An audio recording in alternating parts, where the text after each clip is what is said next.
Olá, seja muito bem-vindo a essa série de vídeos de aquecimento para o desafio Vá Sem Medo. E o que seria esse grande desafio? O desafio Vá Sem Medo vai ser um evento online totalmente gratuito, onde eu, sou o Paulo e o Danilo, vamos te ajudar a perder o medo de intubar seu paciente. Marca na agenda, vamos lá, 28, 29, 30 de março, terça, quarta e quinta, sempre às 20 horas.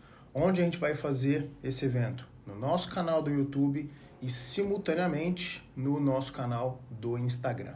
Tá certo? Evento online, totalmente gratuito. Vem aprender com quem? Com quem mexe com via aérea todo dia. Eu lido com via aérea todo santo dia. O Danilo com certeza na terapia intensiva. E a ideia aqui é te ajudar a perder o medo de intubar. Tá certo? Agora vamos para o conteúdo específico desse vídeo, tá?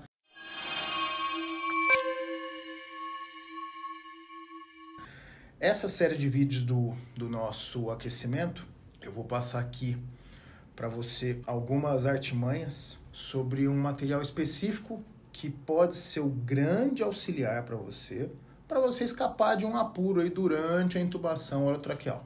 Então a gente vai falar de um dos componentes que fazem parte do arsenal de intubação orotraqueal, tá certo? E hoje o grande astro do dia é essa pecinha aqui. Essa pecinha aqui, um fiozinho, basicamente. Deixa eu ver se vai ficar legal. É um fiozinho. Esse aqui tem 70 centímetros, tá? E esse é o famoso bugie. Então, no decorrer da aula, eu quero que você consiga acoplar e inserir esse dispositivo aqui no seu arsenal terapêutico. Porque em alguns pacientes, ele é um dispositivo simples que vai te salvar de passar um perrengue aí maior. E como eu e o Danilo, a gente sempre fala, intubação não é para você passar perrengue. Intubação é para você chegar lá, resolver o problema do paciente e indiretamente resolver o seu problema também. Tá certo? Então vamos lá. Você já ouviu falar do bugie, tá? Então, vou falar de novo. Esse é o nosso programa Arsenal da Intubação Orotraqueal, aqui do Intubem. E aqui eu vou te mostrar hoje o bugie. Mas no decorrer dos dias eu quero te mostrar todos os materiais que a gente tem à nossa mão para intubar um paciente de forma segura, eficaz e precisa. Como eu sempre falo, intubação é treinamento. E treinamento é algo que você vai precisar fazer ao longo da sua vida médica, querendo você ou não. Não é fugindo de intubação que você vai ficar um expert nisso, tá? Então, aqui, eu vou te mostrar desde o laringo, vídeo, e hoje eu quero falar do bugie, tá? Então, meus amigos, esse materialzinho aqui, a ideia qual que é? Te mostrar como é que ele pode te salvar na hora de um apuro, tá? E quando que eu vou utilizar ele? A gente vai falar ao longo da aula, porém, esse é o tipo de dispositivo que você utiliza num paciente que tenha glote ou via aérea um pouco anteriorizada, que isso pode te atrapalhar um pouco, tá? Então, vamos lá.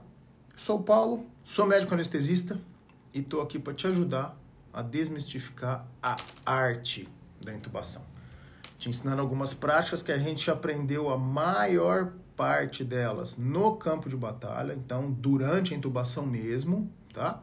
E eu quero que você comece a perder o medo de intubar um paciente. Para de fugir de intubação, porque você não precisa disso, tá? Vem aprender com quem faz o manejo diário. Eu reforço que você não precisa disso, porque você passou 6 anos de faculdade, você com certeza abriu mão de muita coisa, tá? Perdeu aniversário familiar, isso fora o restante. Então, não é para ficar com receio de intubação. Vem comigo, tá? Esse é um material extremamente simples, muito útil, tá?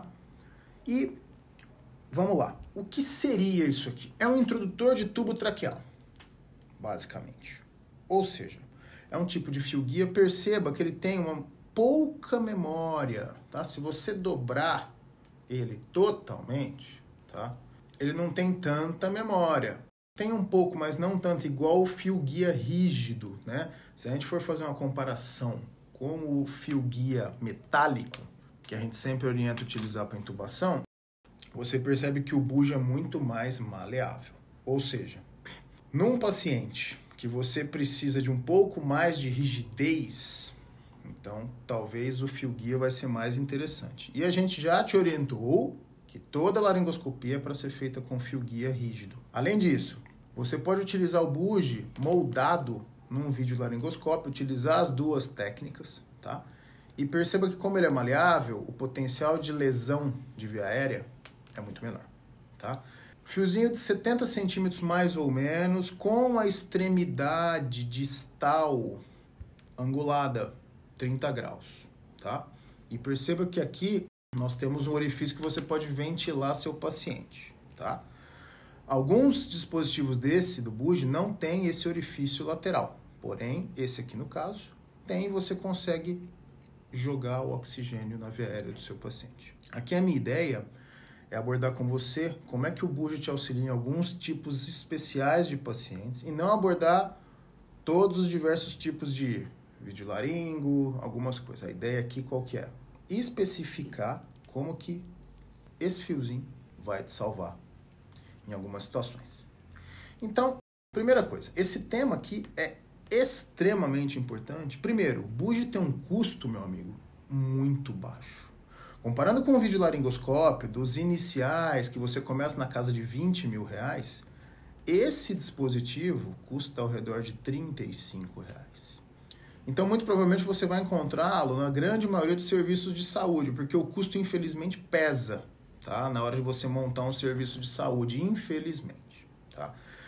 Ele literalmente pode salvar vidas. Pacientes que você tem a glote anteriorizada, ele resolve o problema e você consegue entubar o paciente sem passar apuro, tá? Quando você se depara com um paciente, tá, com laringe ou glote anteriorizada, essa é a hora de você pedir o bujo. Nesse cenário mais desafiador, especificamente de glote anteriorizada, ele é a indicação formal para te tirar do apuro. Então, com isso aqui, numa glote anterior, você entuba sem correria, sem suador, sem ter espasmo de coronária e por aí vai, tá? Além disso, isso aqui significa segurança no manejo de via aérea. E é isso que separa os comuns dos que vão se tornar referência. Pense você tendo um dispositivo desse na redução do número de tentativas de intubação e laringoscopia direta ou indireta, tá? E isso para o seu paciente é muito melhor. Porque via aérea literalmente fuçada ou mexida, ela te atrapalha. Ela começa a edemaciar, ela começa a sangrar, e aí você tem, além do manejo da via aérea especificamente, você tem que manusear o sangramento e o edema. E dependendo do grau de edema, meu amigo, você não intuba mais, tá? Por via orotraqueal, dependendo do grau de edema, você não intuba mais. Então agora eu queria falar para você sobre alguns exemplos. Vamos imaginar alguns cenários, tá? Primeiro cenário, se você induziu o paciente de maneira correta, eu vou frisar isso, um dos passos fundamentais numa intubação orotraqueal é você fazer a indução anestésica de forma correta e segura. Não adianta você fazer 15 mg de midazolam e colocar a lâmina na cavidade oral do paciente, não vai dar certo. Então imagina, você fez a indução certinha, tá? A gente pode falar de indução daqui um pouquinho. E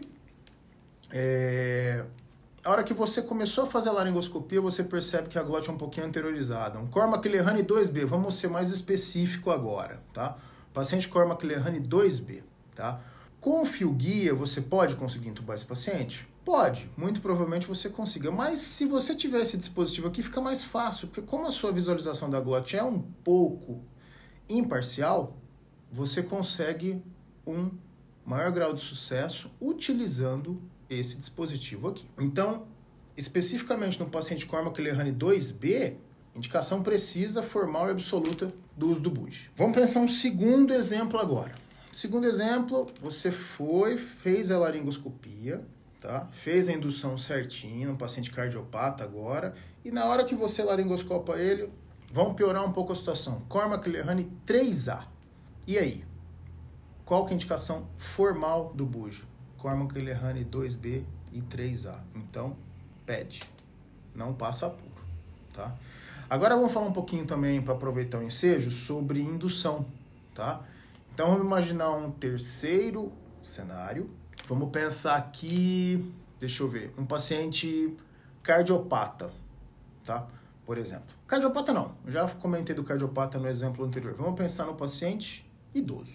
Paciente idoso de 98 anos que chega para cirurgia de abdômen agudo perfurativo e você vai fazer indução desse paciente. Então, vamos pensar num cenário assim bem doloroso assim para a maioria, né? O paciente chega com abdômen agudo perfurativo, já com sinais de choque circulatório, muito provavelmente etiologia do choque séptico. O paciente chega com uma frequência de 134 batimentos, uma pressão arterial de 90 por 45, perfusão horrorosa, ainda não rebaixado, mas um senhor que já tem um certo grau de demência, e aí você vai fazer a indução desse paciente, né? Como é que você induz um paciente desse? Paciente choque séptico, tá? E já com sinais de choque circulatório, tanto de, se a macrohemodinâmica já está mostrando sinais, a micro então nem se fala. E aí você vai induzir esse paciente. Como é que você induziria esse paciente, né? Primeira coisa, um abdômen agudo perfurativo é um paciente que você tem que encarar como que esteja com o estômago cheio, ou seja, sequência rápida de intubação. Como é que você vai fazer isso? Na sequência rápida, qual que é a sua ideia? A sua ideia é você trazer um grau de hipnose profunda e paralisia muscular em pouco tempo. Ou seja, quais são as drogas que você vai utilizar? Você precisa de drogas de ação rápida e que consigam trazer essas duas coisas que eu citei no menor tempo possível. Tá? Então, no caso, como o paciente em choque circulatório, você não vai inventar moda de fazer propofol para ele, né? Muito provavelmente você vai para o etomidato, vai pegar 0,1 mg por quilo, que 0,2 dose de adulto, num paciente idoso de 98 anos em choque circulatório, não dá para fazer, meu amigo. Então, você vai fazer 0,1 mg por quilo e assim, fazer bem devagar a medicação. E aí você precisa lembrar que você tem o dever de fazer uma analgesia durante a laringoscopia. Ah, mas eu tenho lido, Paulo, que tem muito trabalho aí falando que o fentanil, no caso, né, que é o opioide mais usado aí para isso, está sendo muito pouco utilizado, está aumentando a mortalidade, então eu não sei se eu vou usar não. Tá, você está no seu direito de não usar o fentanil como analgésico na sequência rápida de intubação. Porém, se você não quer utilizar o fentanil, você precisa utilizar alguma outra droga antes de colocar a lâmina na valécula do seu paciente. Por que eu estou falando isso? Porque a valécula é a região mais densamente inervada do organismo. O estímulo da valécula, ele chega a ser maior do que uma laparotomia exploradora. Ou seja, se você não fizer uma analgesia, independente da droga que você vai utilizar, com certeza seu paciente vai sentir. E um paciente de 98 anos que vai sentir a laringoscopia, não é o melhor que você pode estar fazendo por ele. Então, o que eu te oriento? Doses pequenas de fentanil. Por isso que eu sempre vou falar. Vai tateando a dose. Não é dose fixa. Você tem que ter um norte para o paciente adulto que não tem comorbidade. Isso aí você tem que ter. Então tá, fentanil 3 a 5 microgramas por quilo. Vamos arredondar, 2 a 4 ml. Isso é um norte. Você está com um paciente choque circulatório extremamente idoso, frágil, debilitado, já com grau de demência. Você não vai fazer 3 a 5 microgramas por quilo nesse paciente. Você vai acabar com tudo. Então, o que eu te oriento? Vai tateando a dose. Faz 25. Puxa, mas 25 não é nada. Faz 25, tá? Vai tateando a dose. Agora, quero lançar mão de outro meio analgésico para sequência rápida de intubação. Ketamina. Dose analgésica, pode ser. Não precisa entupir o voo de ketamina. Pode fazer 0,2 mg por quilo. Dose analgésica, 0,2, 0,4. Dose mais analgésica. Porém, cuidado. Lembra que a ketamina é um inotrópico negativo. O que acontece? A ketamina, o efeito básico dela é inotropismo negativo, diminui força de contração do coração. Porém, ela, com o estímulo adrenérgico, esse efeito é suplantado, ou seja, você tem taquicardia e hipertensão. Nesse cenário, a hipertensão parece agradável, a taquicardia nem tanto, tá? Agora, esse paciente, se ele já tem uma história evolutiva, o sistema adrenérgico dele já foi esgotado. Ou seja, o efeito inotrópico negativo da ketamina pode prevalecer e você piorar a sua situação. Então, eu te oriento uma dose pequena de fentanil, bloqueador, tá? Succinilcolina ou rocurônio, dose adequada para a sequência rápida, 1,5 mg por quilo. Vamos lá, aí você fez a indução, tá? Não vou nem entrar na briga da manobra de Selick ou não, eu acho que não é o intuito dessa aula agora aqui, que eu tô falando especificamente do BUD, tá? Mas eu resolvi falar um pouco de indução porque a gente recebe muito no direct, não, como é que eu induzo, como é que eu faço, quanto que eu faço, o que eu uso. Então, em todas as aulas, a gente vai inserir um pouquinho de indução, tá? Para estar ajudando você nessa parte também, que eu sei que é uma parte que pega muito, tá? Manejo de droga é um negócio que, infelizmente, você precisa saber, tá? Então, por exemplo, esse paciente a gente induziu dessa forma. O paciente 2, muito provavelmente, a gente vai induzir diferente. E é isso que é o mais legal do manejo farmacológico, tá certo? Então, você foi lá, laringoscopou, e lembre-se, você está na sequência rápida. Fez a laringoscopia, né? Se você pediu para o colega fazer a manobra de Selick, lembra, a manobra de Selick, ela tem que te ajudar, tá? Independente se você faz ou não, o que tem de evidência ou não para fazer, que o UpToDate, por exemplo, que é uma referência mundial, ele fica confuso. Ele fala que no centro cirúrgico você faz e fora dele você não faz. Então, assim, isso é uma recomendação completamente estranha, no meu entender de anestesista. Independente de você fazer ou não, caso você opte em fazer, entenda que ela tem que te ajudar. Se você está tendo dificuldade de visualizar a fenda glótica por causa do Selick, pede para o auxiliar parar de fazer. A prioridade é entubar, principalmente na sequência rápida, tá? Que você está supondo que o paciente tem estômago cheio, você não quer que ele tenha ou que ele sofra o risco de fazer uma broncoaspiração. E aí você afundou de vez o paciente de 98 anos num choque séptico com abdômen agudo perfurativo, você acabou de passar para ele uma pneumonia aspirativa. É a última coisa que você vai desejar. E isso, infelizmente, às vezes foge do nosso controle. Você faz medicações, às vezes, para evitar isso, você faz uma indução correta e, às vezes, mesmo assim, o paciente broncoaspira. A gente vai fazer o máximo para evitar. E aí você chegou lá, o paciente tem uma via aérea distorcida e já tem um certo grau de edema ali das aritenoides. Você fala, caramba, o que está acontecendo aqui, né? Um pouco edemaciada, um pouquinho distorcida. Esse é o paciente também que você pede o BUD. Por quê? Porque numa via aérea edemaciada, você consegue, né? Vamos pegar aqui direitinho. Eu vou te mostrar as técnicas depois para passar, fica tranquilo, tá? Então, perceba que ele é mais fininho, tá? Então, numa via aérea edemaciada, você consegue passar o BUD pro interior da traqueia e depois consegue descer o tubo por ele. Nesses cenários que eu te falei, é um aparelhinho que te ajuda muito, tá? Com custo barato, isso é muito importante no cenário Brasil, infelizmente, e te tira do apuro. Porque pensa, você tá nesse senhor de 98 anos e ele te satura, porque você não conseguiu entubar. É ficar entre a cruz e a espada. Você vai ventilar esse paciente? Em tese, na sequência rápida, não é para você ventilar o paciente pelo risco de aumentar a chance de broncoaspiração. Porém, se o paciente dessaturou, você vai ventilar esse paciente mesmo na sequência rápida. Mesmo que isso possa parecer um absurdo. E é para parecer. Porém, uma vez que você está diante de uma sequência rápida e o paciente dessatura, qual é a sua prioridade? Evitar que ele tenha um risco aumentado de broncoaspiração ou oxigenar o paciente? Oxigenar o paciente. Essa resposta, meu amigo, tem que ser medular. Não tem nem que ter controle cortical. Tem que ser medular. A prioridade é oxigenar.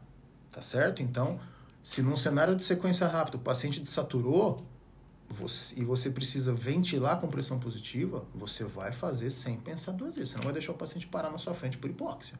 Ah, mas ele não broncoaspirou, mas ele morreu. Não resolve. Então, bom senso acima de tudo. Tá? Foi aquilo que eu falei sobre a manobra de Selick. Você optou em fazer a manobra de Selick. O Selick tá te atrapalhando, pede para o auxiliar parar a manobra. Tá certo? Então, visualizados estes cenários e essas indicações do bujo, agora vamos falar da técnica para a gente usar e resolver o problema, tá certo? Então, vem comigo, não se perde. Por que você não utilizaria esse fiozinho tão bonitinho, baratinho, que te ajuda num monte de coisa? Primeira coisa, o meu serviço não tem. Tá, eu entendo. Porém, eu entendo que por ser um dispositivo de ao redor de R$35, eu não vejo muita justificativa para você não ter um na sua bolsa. Mas é obrigação do serviço. Concordo com você, tem toda a razão. Porém, nem sempre o mundo real é o mundo ideal. Então, talvez seja interessante você ter um dispositivo desse, tá? Eu tenho receio de lesar a via aérea, de machucar a traqueia, de fazer uma fístula traqueal. Tá, tudo bem, só que é um dispositivo maleável. Se você aprender a fazer o manuseio, você não faz lesão de via aérea. Eu vou te ensinar. Além disso, e se eu passar no esôfago? Se você passar no esôfago, você vai perceber que você já inseriu, por exemplo, 50 centímetros dele e não está sentindo nenhum anelzinho traqueal passando pela ponta. Você colocou 50 centímetros já introduzido e não está sentindo nada, muito provavelmente você está no esôfago, tá? E aí o seu dever é reposicionar, tá certo? Então agora vamos falar um pouco sobre técnica de passagem. Como que você vai utilizar o buge? Primeiro jeito, eu vou te falar algumas coisas que você não deve fazer com o buge. Primeira coisa, eu vou usar em todo mundo? Você pode até utilizar. E no começo, né, você pode estar utilizando. Você não tem prática, pode estar utilizando, tá? Agora, a indicação formal do buge é o paciente que tem Cormack-Lehane 2B3A. Então, você não tem uma visualização total da via aérea, tá? Então, assim, o que eu te oriento? Deixa para os mais difíceis, tá? Porque o seu alvo na intubação orotraqueal, qual que é? É você intubar com maestria, com precisão, junto com o laringoscópio óptico e o fio guia metálico apenas. Eu quero que você tenha o treinamento com vídeo também, porém não deixa o laringoscópio óptico de lado. O vídeo ainda não está tão difundido assim. Quando você julgar necessário, você pode utilizar os demais recursos e, no caso, entraria o buge, tá? Além disso, utilizar esse dispositivo sem lubrificação do fio ou do tubo orotraqueal. Você vai sofrer à toa. Lembra de lubrificar previamente. O Chilo Spray, gel, água destilada, qualquer coisa, tá? Outra coisa, fazer a laringoscopia com ou sem o buge e não posicionar o paciente direito. Também você vai estar sofrendo à toa, tá? Outra coisa, profundidade de inserção. É o que eu falei. 50 centímetros que você está vendo ali, que já foi introduzido e não está sentindo anel traqueal nenhum, muito provavelmente você está no esôfago. Combinado? Além disso, uma coisa que você pode fazer de errado, tá? Você fez a laringoscopia, passou o buge e tirou o laringo e vai passar o tubo às cegas. Isso é errado, porque você precisa estar visualizando, principalmente para evitar lesão de cartilagens, de aritenoide principalmente, tá? Outra coisa, forçar o tubo entrando. Eu vou te mostrar o porquê. Por isso que a gente sempre fala que a técnica correta, qual é? Você passar o buge, passou o buge, e você está laringoscopando aqui, tá? Vê a passagem do buge, se você tiver com auxiliar mais fácil, aí ele vai descer o tubo por aqui, desce, e aí você está visualizando o tubo ali.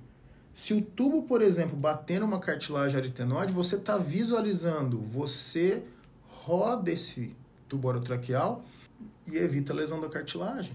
Então a gente tem a mania de laringoscopa, passa o buge e tira o laringoscópio. Não, é para você continuar com o laringoscópio ali. Por isso que se você tiver um auxiliar quando da utilização do buge, é melhor. Mas eu vou te mostrar também agora como é que você faz a intubação utilizando o buge sem ter o auxiliar, tá? Então vamos agora falar do jeito certo de utilizar esse negócio. Eu te falei algumas coisas como você não vai fazer E agora nós vamos falar como você vai fazer da maneira correta disso aqui. Então, meu amigo, vamos falar da forma correta de utilizar isso aqui. Primeira coisa, a indicação. A indicação correta do bugie é o Cormac Lehane 2B3A. Vamos ser um pouco menos técnico agora então. Pacientes com visualização parcial da via aérea. Tá? Porém, sendo específico, o 2B3A é indicação formal. Por que eu estou frisando isso? Porque o paciente 3B e 4 não é indicação do bugie. Você pode achar que é, mas não é. Já é indicação de outros dispositivos. No caso, o que a gente vai mais utilizar num 3B ou 4? O videolaringoscópio. Tá? A chance de você fazer uma lesão de via aérea no 3B e 4 com bugie é bem maior. Agora, já falei da forma errada de fazer sem lubrificação. E aqui, então, lubrificar. Você pode lubrificar diretamente o fio. Você pode lubrificar o interior do nosso grande amigo tubo orotraqueal. Ponto da lubrificação. Agora, vai passar o bugie, tá? Vou dobrar ele aqui um pouquinho para ficar mais didático para você. Vai passar o bugie. E aí, assim que você... Perceba que a extremidade angulada não é à toa, é para te ajudar na introdução na traqueia, tá? Então você, como ele é angulado, né, você vai passar por dentro da traqueia. A hora que você passa, você tende a sentir o quê? Os anéis traqueais. Então isso é um indicativo que você está dentro da traqueia, combinado? Esse é o grande X. Por isso que eu falei, você introduziu 35, 40, 50 centímetros do dispositivo e não está sentindo nenhum anel traqueal, você está no esôfago. Não tem muito por onde fugir. Você está em posição esofágica, tá certo? Então, agora vamos falar da forma que você vai introduzir isso aqui com o auxiliar. Você tem duas formas. Ou você veste o bugie com o tubo primeiro, ou você pode fazer depois. Vestindo o bugie com o tubo, tem gente que prefere. Eu particularmente prefiro deixar o guia na minha mão, tá? Que eu acho mais fácil de mexer. E depois, a hora que você já está lá na posição intratraqueal, né? Você está laringoscopando aqui, essa mão está segurando o dispositivo, vem o auxiliar, tá? E desce o tubo pelo dispositivo. Você está laringoscopando, segurando o tubo, e aí você vai descendo, literalmente, o tubo, certo? E aí você está visualizando, você está laringoscopando e você está visualizando esse tubo passando pela extremidade distal do bugie, tá? E você vai ver, desce o tubo e vai retirando devagar o dispositivo. Na hora que você desceu o tubo, aí você tira o laringoscópio. Senão, não te ajuda. Então essa é uma forma. Outra forma, você já vai fazer a sua laringoscopia já com o tubo vestido, tá? Eu acho mais fácil, mais difícil, na verdade, de segurar todo o conjunto. Então, eu gosto de passar o bugie, depois eu visto o tubo por dentro. Mas essa é uma forma também. Beleza! Mundo ideal. Tem um auxiliar. Mas, e para quem não tem o auxiliar? Você tá literalmente sozinho, ou o auxiliar desesperou, desmaiou e por aí vai, tá? Você tem dois caminhos.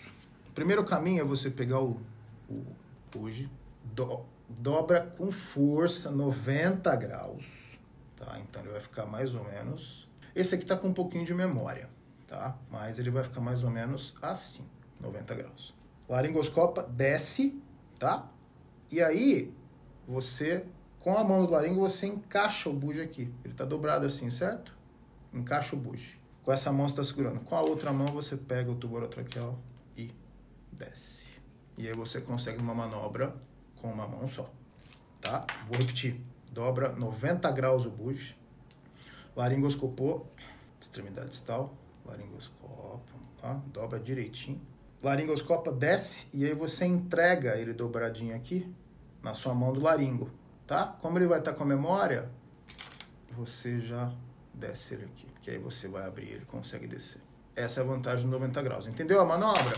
Vai estar desse jeito, você entrega o bugie na outra mão e abre, certo? Como esse aqui não está com a memória, não ficou muito didático, mas aí você consegue. Outra coisa, outra forma, veste o tubo já no bugie, previamente, assim, tá? Duas formas, ou você encaixa essa ponta no olho de Murphy, aqui. Eu não te recomendo fazer isso, porque uma vez que você precisa forçar um pouquinho para encaixar aqui, vai ficar difícil de você soltar com a mão. O que eu te oriento? Isto aqui, meu amigo. Esse é o seu dispositivo que você vai utilizar. Visualiza comigo. Laringoscopou, mão esquerda, desceu, tá lá, intratraqueal, solta e vai descendo com uma mão só. Entendeu? Ou seja, pode fixar essa extremidade distal aqui no olho de Murphy, porém não te aconselho, dependendo do calibre do bugie, você não consegue. Então você consegue com essa mão aqui, tá? Fazer essa manobrinha aqui. Dobra o tubo e você segura ele. E você introduz assim que você laringoscopar. O auxiliar, na maior parte das vezes, está presente, tá? Mas com isso aqui você consegue ficar independente, vamos dizer assim, do auxiliar. Tá certo? Deixa eu tirar isso aqui. Então, o que eu queria com isso? Te mostrar um dispositivo que é barato, fácil, é literalmente um pedaço de plástico, tá? E que te salva de alguns cenários, te evita de passar apuro e o mais importante, né? Traz segurança para você no manejo de via aérea e traz precisão para quem está ali deitado na nossa frente, que é o nosso paciente, que é o nosso bem mais importante, tá? Eu costumo falar para algumas pessoas assim: se você não está preocupado em dar o seu melhor para quem está ali deitado na nossa frente, talvez você esteja no lugar errado. Então, a gente tem que sempre estar buscando fazer o melhor para o nosso paciente. O grande bem maior da medicina é o cuidado com os outros. Então, com essa pecinha aqui, meu amigo, um paciente que tem uma glote anteriorizada, ele é sensacional, tá? Então, coloca aí no seu hall de cartas na manga para você parar de passar apuro com via aérea. Tem dúvida? Não estou entendendo? Me dá uma mão. Entre em contato com a gente. Não precisa passar apuro. A gente está aqui literalmente para ajudar você, tá? Eu sei que isso é difícil porque não tem praticamente na faculdade. Eu acho que eu tive se eu tive uma aula sobre intubação na faculdade, foi assim, passageira. Então é um assunto que é extenso porque envolve várias áreas básicas do conhecimento médico, mas a ideia aqui é estar te ajudando, tá? Então, o que eu te sugiro agora para a gente finalizar esse vídeo? Você nunca usou o bugie, né? Eu falei, indicação clássica Cormac Lehane 2B3A. Porém, poxa, eu nunca usei. Começa a ter mão do negócio, tá? Mesmo num paciente que tem a via aérea mais fácil, para você começar a ter habilidade manual com isso aqui. E treina, vai para cima, não se esconde na sombra, não seja igual muita gente por aí, tá? Você tem que buscar um diferencial, tá certo? Vou finalizar essa aula aqui. Vou reforçar o convite para o desafio Vá Sem Medo, tá? O link, vou pedir para deixar o link aqui na descrição do vídeo, combinado? Não deixa de se inscrever, isso aqui é só um pedaço do que a gente vai estar falando em todo o desafio para te trazer segurança para você parar de ter medo de intubar seu paciente. Tá certo? Um grande abraço, te espero no desafio.